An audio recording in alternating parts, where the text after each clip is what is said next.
6 सितंबर अस्करी एतबार से पाकिस्तान ही नहीं बल्कि तारीखी आलम में भी कभी ना भूलने वाला दिन है, जब कई गुना बड़े मुल्क ने अफरादी क़ुव्वत में कई गुना ज्यादा लश्कर और दिफाई वसाइल के साथ पाकिस्तान पर बिना ऐलान रात के अंधेरे में फौजी हमला कर दिया। इस छोटे मगर गयूर और मुत्तहिद मुल्क ने अपने दुश्मन के जंगी हमले का इस पामर्दी और जाननिसारी से मुकाबला किया कि न सिर्फ दुश्मन के सारे अज़ाइम खाक में मिल गए बल्कि बैनुल अक़वामी सतह पर भी इसे शर्मिंदगी उठाना पड़ी। हिंदुस्तान और पाकिस्तान के दरमियान होने वाली इस जंग ने साबित किया कि जंगें अवाम और फौज मुत्तहिद होकर ही लड़ और जीत सकती हैं। कौम की अपने मुल्क से मोहब्बत, मुसल्लह अफवाज की पेशावराना महारत और जानसारी के जुर्रतमंदाना जज्बे ने मिलकर नामुमकिन को मुमकिन कर दिखाया। पाकिस्तान पर 65 में हिंदुस्तान की तरफ से जंग का थोपा जाना बहुत बड़ा चैलेंज था।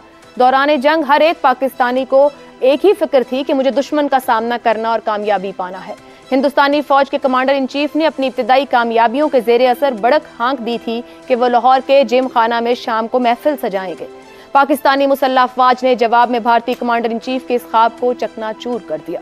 हिंदुस्तान के नुकसान और तबाही को देखकर बैरून मुल्क से आए हुए सहाफ़ी भी हैरान हुए और पाकिस्तानी मुसल्लह अफवाज को दिलेरी और शुजाअत की दाद दी। क्या बाएं बाजू के दानिश्वर और शायर, क्या मजहबी जमातों के कारकुन, क्या मुख्तलिफ नजरियात और सोच रखने वाली सियासी जमातें, तमाम शहरी, बूढ़े बच्चे, क्या औरत क्या मर्द, सब मैदान जंग में कूद पड़े थे।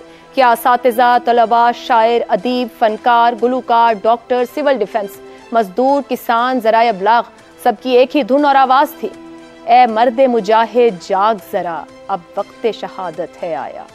बात करेंगे आज के हालात, उस इत्तेहाद, उस यकजहती की कि कैसे निपटा जाए, कैसे निपटा जा सकता है। सवाल इस तरह से, 6 सितंबर 1965 बैरूनी दुश्मन हमलावर। आज 6 सितंबर 2023 सियासी अदम इस्तेहकाम, दहशतगर्दी, इदारों के इख्तिलाफात, करप्शन, बेरोजगारी, महंगाई, पाकिस्तान पर हमलावर। अब अंदरूनी खतरात से निमटने के लिए वो 65 का जज्बा कहाँ से लेकर आए। शहजाद साहब, आपसे आगाज करूंगी, किस तरीके से आगे बढ़ा जा सकता है, बढ़ा जाना चाहिए, क्यों नहीं वो जज्बा आज मौजूद? अच्छा, आपने जो भी इब्तदाई में अपने बातें की, मैं सबसे एग्री करता हूं और बड़े अच्छे तरीके से आपने उसका जिसे कहते हैं कि इनिशिएट किया है इस बहस को, इस बात को। लेकिन मैं कुछ थोड़ा सा मुख्तलिफ एक तरीके से देखना चाहता हूँ कि 6 सितंबर तो इम्पोर्टेंट है, हम इसको मनाते भी हैं। असल जो डेट है जिसको मनाने की जरूरत है पाकिस्तान में, वो 23 सितंबर है। 23 सितंबर को फायरबंदी हुई थी और 17 दिन की जंग के बाद फायरबंदी हुई थी। और उसकी वजह क्या थी कि 17 दिन के अंदर एक 3 से 4 गुना बड़ी फौजी ताकत, अपने से छोटी ताकत जो कि पाकिस्तान था और उत्तर भारत था, वो अपने मकासद में मुकम्मल तौर पर नाकाम हो गई थी। हम असल में जब एक कामयाबी को गिनते हैं तो कामयाबी को गिनते हैं मुख्तलिफ बैटल्स के अंदर, छोटे छोटे स्कर्मिशेस के अंदर, या किसी टैंक के हमले के अंदर, या जहाज़ों के एप्लीकेशन के अंदर। वो ठीक है, अपने तौर पे मुनासिब चीज़ें हैं। असल फेलियर जिसे कहते हैं स्ट्रेटेजिक फेलियर, वो ये था जो इसको इंडिया को शर्म अपना उसको खानी पड़ी उस चीज़ की, और वो ये थी कि इतनी बड़ी कुव्वत होते हुए वो अपने मकासद हासिल नहीं कर सका। पाकिस्तान ने बड़ी दिलेरी के साथ उसको रोके रखा। तो ये बुनियादी वजह थी। दूसरी बात, जज्बा। आपने कहा कि वो जज्बा जो था वो किस तरीके, देखिए जज्बा यकजहती, उस वक्त की ये यकजहती और जज्बा जो था, जो कि एक कौम के तौर पे वो जंग लड़ेगी, कोई शक नहीं। आज क्या जज्बा, किस जज्बे की जरूरत है? आज जो आपका अशराफिया है, जिनके आपने नाम लिए पहले सेगमेंट के अंदर इतने सारे लोग, और उससे भी बढ़ा दीजिए उस अशराफिया को, वो खा चुके हैं इस मुल्क को। तो आज अवाम से क्या यकजहती मांगते हैं? अवाम तो भूखे बेचारे बैठे हुए हैं। तो आज उनको कुर्बानी देने की जरूरत है। अपनी नीयतों को और मुनाफिकतों को उनको दूर करना है ताकि ये अवाम के लिए उनका हक उनको वापस किया जा सके। तो जो भी कोई कोशिश करेगा उस तरीके से, आज उसकी जरूरत है। तो जज्बा ऑपोजिट साइड पे चला गया। जज्बे और किस्म का जज्बा चाहिए आज, नीयतन ठीक होनी चाहिए चीजें। तीसरी बात, जो बैटलफील्ड का एक जो जिसे कहते हैं ना, जो बुनत होती है, वो बड़ी स्टैब्लिश्ड होती है, तरीका होता है। फौज, आपको दुश्मन का पता है कि मेरा दुश्मन कौन है, मैंने इस दुश्मन से कैसे लड़ना है। मसला और मुश्किल आज के जंग के अंदर ये है, और जो अंदरूनी महाज के ऊपर, कि आपका दुश्मन आपके अंदर ही बैठा हुआ है। बिल्कुल, अंदर से उठ के रियासत पे हमले करता है, अंदर से उठ के रियासती इदारों पे हमले करता है। आपका अपना ही होता है, अपने ही लोग होते हैं जो कि हमले करते हैं। ऐसे दुश्मन के ऊपर आपको हावी होना सबसे मुश्किल काम है दुनिया का, क्योंकि आपकी सफों में से निकल के वो आपके ऊपर हमलावर हो। दुरुस्त। तो ये 3 बुनियादी चीजें। ठीक हो गया। अबसार साहब, 65 में एक फौजी हुक्मरान के तहत भी दुश्मन से मुकाबले के लिए कौम इकट्ठी हो गई। 4 साल बाद उसी के खिलाफ अवामी तहरीक चलाकर उस हुक्मरान को रुखसत किया। सबक यह हुआ कि मिलकर किसी भी दुश्मन या मुश्किल से निपटा जा सकता है, सियासी स्कोर बाद में भी सेटल होता है। क्या आज मसाइल के हल के लिए सियासी इख्तलाफात पसे पुश्त रख के वो सियासी यकजहती जरूरी नहीं है? सियासी स्कोर बाद में सेटल होते रहेंगे। 4 साल बाद उस जंग के क्यों तहरीक शुरू हुई और उस जंग के वक्त कितनी मकबूलियत वामे अरूज पर थी जनरल अयूब खान की, उससे मुझसे आप तबसरा ना ही करवाएं इस वक्त तो बेहतर है, क्योंकि इस जंग को गुजरे हुए ना ही करें, आज पे ही आ जाए चुके हैं। हाँ, बेहतरीन है। Thank you so much. मुझे भी अभी थोड़ा सा कुछ और भी काम है कुछ दिनों तक, तो बात इस आज की कर लें। आजा। ठीक है, छोड़ें उस बात को। आज हमने क्या सीखा? आज इरशाद साहब ने बिल्कुल दुरुस्त बात की है कि अंदरूनी दुश्मन हम पे इतना हावी हो रहा है और नहीं होना चाहिए।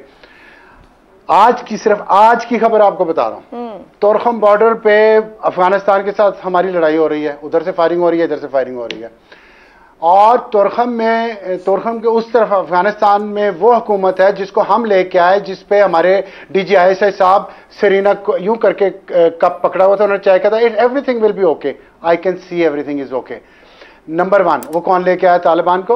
नंबर 2, आज आप इतनी खौफनाक खबर मैंने थोड़ी देर पहले पढ़ी है कि चित्राल में बैम्बुरिक, बहुत लोग गए होंगे, मैं भी गया हूं वहां, बहुत खूबसूरत वैली है, वहां पे TLP घुस चुकी है, लड़ाई हो रही है वहां, पाक फौज के जवान शहीद हो चुके 4।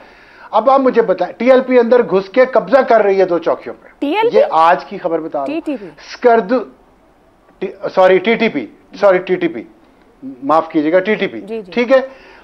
तीसरी तरफ देख ले, स्कर्दू और गिलगित पे जैसे ही पहली फ्लाइट आई है दुबई से डायरेक्ट स्कर्दू में, और चाइना के साथ थोड़े ताल्लुकात मजीद बेहतर हो रहे हैं, गिलगित और स्कर्दू में एक बेहद बेअमनी की कैफियत पैदा कर दी गई है फिरका वाराना बुनियादों पर। और फैसलाबाद में 2 दिन पहले उस पादरी को गोली मार दी गई, मार डाला गया, जिसने और नारे लगा रहा था वो कि लब्बैक या रसूल अल्लाह, और उस पर इन्फ्लुएंस किसका था? तहरीक तालिबान पाकिस्तान का, TLP का। अब ये अंदरूनी जो लड़ाई हमारे और ये बैरूनी लड़ाई जो हो रही है इस वक्त, जो जंग हो रही है, इसमें एक तरफ TLP है, एक तरफ TTP है, और दूसरी तरफ हम हैं। TTP और TLP दोनों। मुझे ये मेरा सवाल है, ये आज पाकिस्तान के कर्ताओं धर्ताओं से, और जिन के हमने नाम लिए पिछले सेगमेंट में, जिन के नाम हमने नहीं लिए, उनसे यह सवाल, ये TLP और TTP किसने बनाई? किसने आज हम पे ये जंग मुसल्लत की हुई है? आप उनसे कितना लड़ लेंगे? 70-80 हजार लोग हमारे मारे गए हैं, 5000 हमारे फौज के जवान शहीद हो चुके हैं। उनको किसी ने पूछा? Valid question. अफसार साहब, मुझे ब्रेक पे जाना है, वापस आते हैं तो आपके इसी सवाल को आगे लेके चलूंगी। जी ठीक है अफसार साहब, आपके पॉइंट आ गए। इसी सवाल को मैं ब्रेक के बाद उठाती हूँ, एक ब्रेक लेते हैं। ज़ैगम साहब, इख्तिलाफात पीछे रखकर कौमें आगे बढ़ती हैं, मुआशरे बनते हैं। आज सियासी जमातें सियासत और मईशत की बुनियाद पर नए रूल बनाने के लिए तैयार क्यों नहीं है? क्या मायूसी ही मुकद्दर रहेगी? मैं थोड़ी सी उम्मीद की बात पहले कर लूँ कि आज का दिन हमने रखा है कौमी तहफ़्फ़ुज़ के अलामत के तौर पर। मैं समझता हूँ ये वो पॉइंट है जिस पर पाकिस्तानी कौम हमेशा यकजा थी, हमेशा यकजा रहेगी। जो जज्बा 1965 में था वो आज भी है। पाकिस्तान का न्यूक्लियर प्रोग्राम जुल्फ़िकार अली भुट्टो ने शुरू किया, जिसने उसको फांसी दी उसने भी उसको जारी रखा, और उससे नफ़रत करने वाली सियासी जमातों ने जब ज़ियाउल हक़ को रिप्लेस किया उन्होंने भी जारी रखा। कोई डिक्टेटरशिप, कोई पार्टी, कोई सिविल सर्विस, कोई फ़ौज, किसी के दरमियान में कोई फ़र्क नहीं था कि तहफ़्फ़ुज़ की बात है, हमने इसको जारी रखना, उस पर खड़े होना है।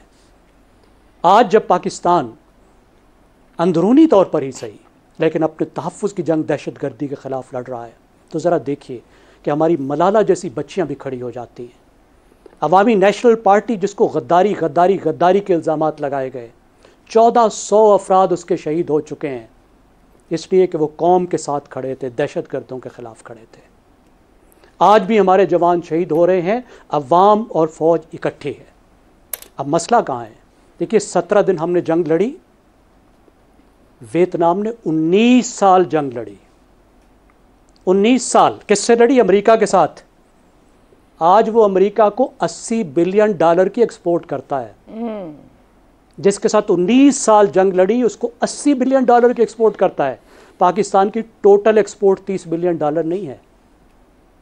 इसलिए कि जंग जंग होता है, अमन अमन होता है। जंग को जिहाद असगर कहा गया है और ज़िंदगी की जद्दोजहद को जिहाद अकबर कहा गया है। कौमें सिर्फ जिहाद असगर पे नहीं चलती, ठीक। कौमें सिर्फ सिक्योरिटी स्टेट बन के नहीं चलती, दुरुस्त। कौमें तरक्की पर नज़र रख कर चलती हैं, पॉलिसियाँ बना के चलती हैं। यहाँ पर अगर जज्बे की बात आए तो सिर्फ एक जज्बा, हमारी एलीट एक जज्बा ले ले कि अपने ज़ाती मफादात को, अपने गिरोही मफादात को ज़रा मुल्की मफादात पे कुर्बान करना सीखे। यहाँ पे सिर्फ इस एक जज्बे की जरूरत है। बाकी कौम इकट्ठी है, हमारे तहफ़्फ़ुज़ को कोई खतरा नहीं है। हम हमेशा इकट्ठे थे, हमेशा इकट्ठे रहेंगे। बेशक बेशक। इफ्तिखार साहब, वो तो वियतनाम का हवाला दिया, मगर जिस दुश्मन को हमने 65 में शिकस्त दी वो चांद पर पहुंच गया। हमसाया मुल्क है, लंबा तवील बॉर्डर है, एक साथ आज़ाद होने की बाद मुख्तलिफ जगहों पर खड़े हैं। जिम्मेदार कौन कौन है? आगे बढ़ा जा सकता है? हम सब जिम्मेदार हैं, और सबसे ज़्यादा जिम्मेदार वो हैं जो इसको एक सिक्योरिटी स्टेट बनाने पर बिलीव करते हैं। वो लोग ज़िम्मेदार हैं जो कार्टल्स को सपोर्ट करते हैं, उनकी लूट मार को सपोर्ट करते हैं, खा वो अदालतें हमारी क्यों ना हो, वो लोग ज़िम्मेदार हैं। और मैं एक बात कहना चाहता हूँ कि आवाम और फ़ौज मिलकर ये जो सियासी अदम इस्तेकाम है, जो दहशत गर्दी है, जो अदारों के इख्तलाफात हैं, जो करप्शन है, जो बेरोज़गारी है, जो महंगाई है, ये बिल्कुल ख़त्म कर सकते हैं। आज पाकिस्तान की सरहदों पर फिर लोग हमलावर हो रहे हैं, तो ये हमलावरों का मुकाबला पाकिस्तान के अवाम और फ़ौज ने मिल के करना है। तो मुझे यकीन है कि अंदरूनी ख़तरात से निपटने के लिए वो जज्बा पैदा हो सकता है, बशर्ते कि जो बात हमारे दोस्तों ने कही है उस पर अमल किया जाए और हम सब लोग अपनी ज़िम्मेदारी निभाएं। ठीक है जी, गुफ्तगू इसी नतीजे पर पहुंची कि अंदरूनी इख्तिलाफात, मामलात या परेशानी भी हों, उनसे निपटा जा सकता है, आगे बढ़ा जा सकता है, मुआशरे की बेहतर तश्कील की जा सकती है, मजबूत कौम बना जा सकता है।